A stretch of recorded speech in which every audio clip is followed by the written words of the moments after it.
die. You stop eating and drinking, you will die. Have you ever stopped breathing? Not long enough to. Not long enough to die. Okay? Okay. It's fairly reasonable to assume that actually if I stop breathing, I probably will die. Yeah. It's a reasonable thing, right?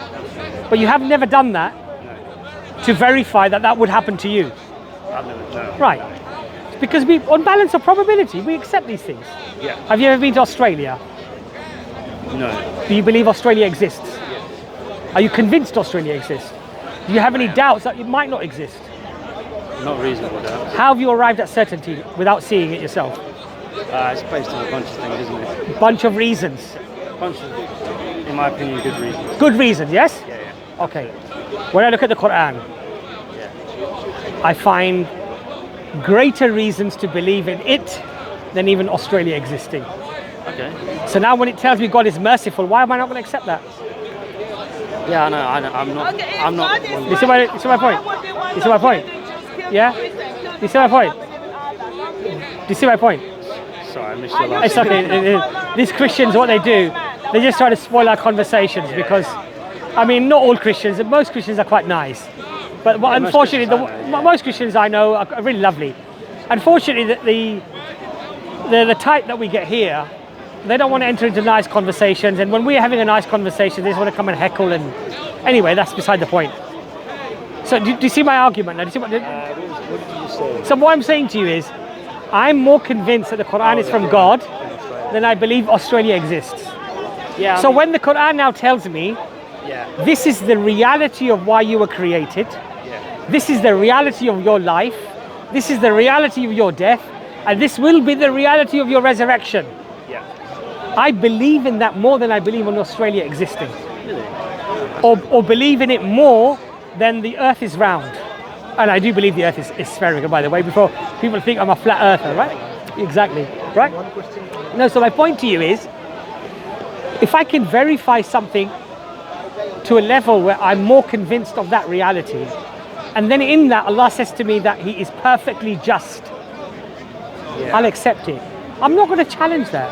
I'm just going to accept that because it seems like the most reasonable, plausible, sensible thing to do. And because that's how human beings, that's how we operate. Otherwise, my friend, there is no certainty on any matter because there's always some shadow of some skepticism that you can bring in, and then there's no certainty on any matter. But we don't lead our lives like that. No, we don't lead our lives like that. I guess when you're talking logically, you might have to say, you can't prove anything to 100% certainty. No. So I agree with you. Really? Okay. And I agree with you that everything is based on balance of probability. Yeah. There's either overwhelming probability to suggest something is true, then you accept it. Or there is maybe, 50-50, you might reject it, you might accept it. And there's sometimes overwhelming probabilities against the reality of something, and you generally reject it. I don't believe unicorns exist. Do you believe unicorns exist? No. The reason why I don't believe unicorns exist is a whole load of reasons. Okay, in particular, I would say that there isn't a single plausible eyewitness that has come forward, or multiple eyewitnesses that have come forward, or any sort of fossil, evidence, or any photographic evidence, or any other evidence for that matter. So I generally think that probably they don't exist. So everything is based upon balance of probability. And what I'm trying to explain to you, my brother, is this. Don't treat this conversation as just something of interest or a mental tussle or whatever. Treat it as an opportunity. I've given you a copy of the Quran. Read it for yourself. How would you judge it for yourself? How would you go and treat it? I would say that the way that I look at this conversation is that I think you're sincere. I think you're a nice guy. That's how I judge you. No, I think that you haven't come here necessarily with any preconceived notions or ideas that are embedded in you, embedded so deeply that you're not willing to change your opinion. I think you're open. Yeah. Right? That's what I gather. Okay. So I've to the best of my ability, of course it's limited, I don't know everything, right? I've tried to show you the reasons why I find Islam convincing. Yeah. Why I believe the Quran is preserved, why I believe the Prophet Muhammad, peace be upon him, was truthful and honest and sincere, and why I believe that the book that he came down with, the revelation from God, has objective and subjective reasons to believe its authenticity. That's what I've tried to convey to you. Now, I don't expect you to just accept what I've said. Of course. All I would hope from you is that you go away and do your own research. Absolutely. Study the evidence, take out email address. We can have a private conversation, doesn't need to be on camera, doesn't need to be witnessed or whatever. You want to have a private conversation, you want to ask me certain things, no problem. But, we discussed this. I thought you were misleading because I found X, Y, or Z. Maybe we can have that conversation, right? Absolutely. And maybe we can send you additional literature information to read and look at. Yeah, I mean, I want to look into,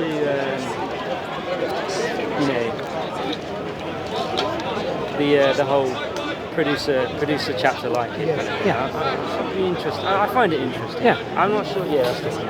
I'm not sure that it would necessarily convince me. I'm not saying it wouldn't, but I think it would need a lot. I think it would need, like the prophecy. Yeah. I think Look, if you were illiterate and you were 40 years old, and you said, right, I'm going to write a book in the English language, using English. But it's not going to conform to any of the grammatical rules of the English language, how it's constructed. Well, wouldn't it be more One second. that it would abide by the grammatical No, but it didn't. That's the point I'm trying to make to you. That's the point. I think that's the point I'm making.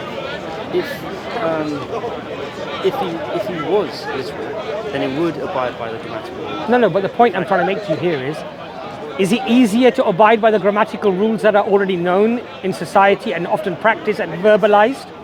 Or is it something that you do that in itself becomes unique? Yeah. I would say the unique one is more difficult to do, right?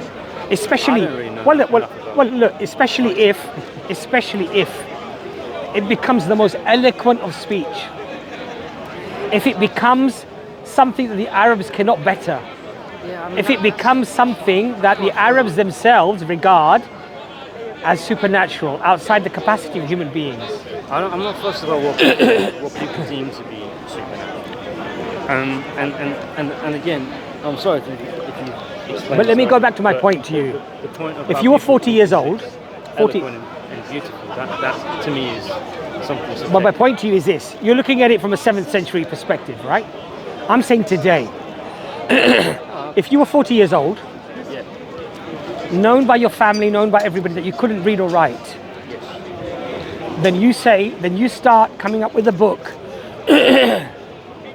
You come up with a book that becomes the most eloquent speech in the English language that has ever existed and that will ever exist. And the people generally, those who like you and dislike you, your enemies and your friends, agree that that is the most eloquent speech that has ever existed.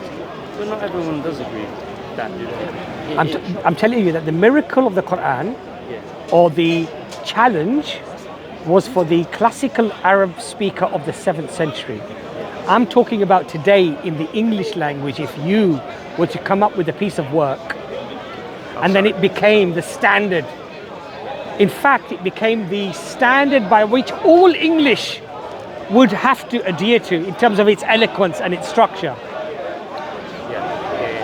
And not only that, but you would come up with legislation that would be relevant today and even in 14 centuries later. That would be unequaled. What would you think if I did that then? Like nowadays, what would you I would have to say it's a miracle. It's outside the capacity of a human being. Would you not? I would say reasonably it's outside the capacity of a human being to come up with a book with prophecies, with things of nature that you have no knowledge about, that doesn't even exist today, things of history that people have got wrong, that you seem to be getting right. You have prophecies that all come true. You have a book that you write, which is completely from memory. Okay, that is unequaled throughout history and will never be equal in the future. I would say that's outside the capacity of a human being. Yes. I think maybe we've got a different standard there. So would you say it was humanly possible? No, I probably wouldn't. I wouldn't say it's. Well, I don't know if I'd say it's humanly possible. What my position would be is, I realise that. I'm so sorry, we keep moving. That's all right. My position would be that I'm aware that I'm not the smartest guy in the world, and I don't know a lot of stuff about a lot of stuff. My position on that would be, I've got no idea how to do that. No, I tell you what your honest position should be. Once you investigate that, Yeah. it should be at the very least that this person has claimed that he's going to come up with a bit of literature, a book, and he's going to challenge every English spoken person that you can't better or equal this book in any way whatsoever. I don't know. Hold on a second though. Yeah, look, it's not just one challenge though. It's a multiple challenge, multifaceted challenge. And the honest you would say that if all of the most eloquent people of the time today accept that this illiterate man has just come with something that we can't even defeat, we won't be able to even manage to come close, let alone challenge it, then the honest you would say, you know what, at the very least this guy's done something incredible.